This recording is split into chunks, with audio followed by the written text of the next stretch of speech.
Good morning, boys and girls. Yesterday, we listened to a story that was a folk tale, and let's just go over what a folk tale is. And this is a small anchor chart, and a folk tale is a story or legend that is passed down from one generation to another. And when we say passed down, we mean that it's just told by word of mouth. It was not written down a long time ago. And so when something is told, the versions or the story might change. So when one person tells it, then the next person tells it, the story could change a little bit. That's why when you hear stone soup, one version might be a little different than another version. So there's lots of different versions of stone soup.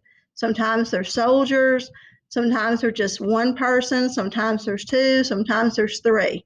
So when we say passed down, it's by word of mouth.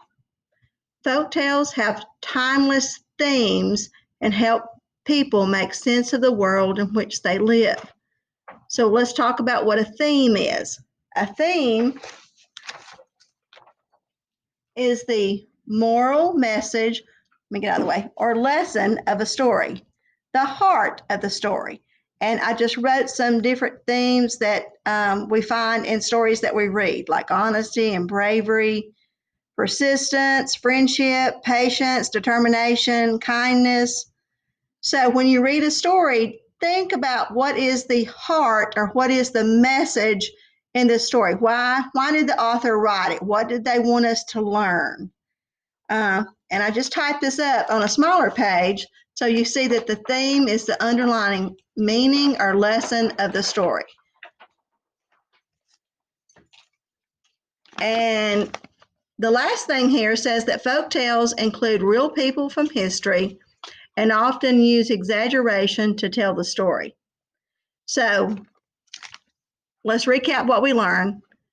Folk tales are told by word of mouth, so therefore they do not remain the same. They're going to change depending on who's telling the story. They teach us a lesson or a moral, and that's known as the theme. And sometimes some people will come up with a different theme than their neighbor.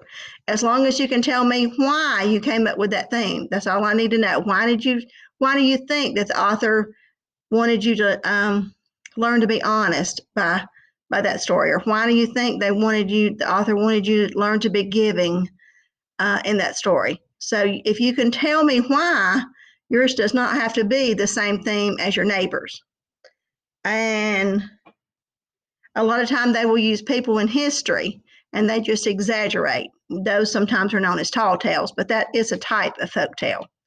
So today what we're going to do is you're going to read a play of Stone Soup, and in that play you're going to identify the theme. Remember, theme is the moral or the lesson.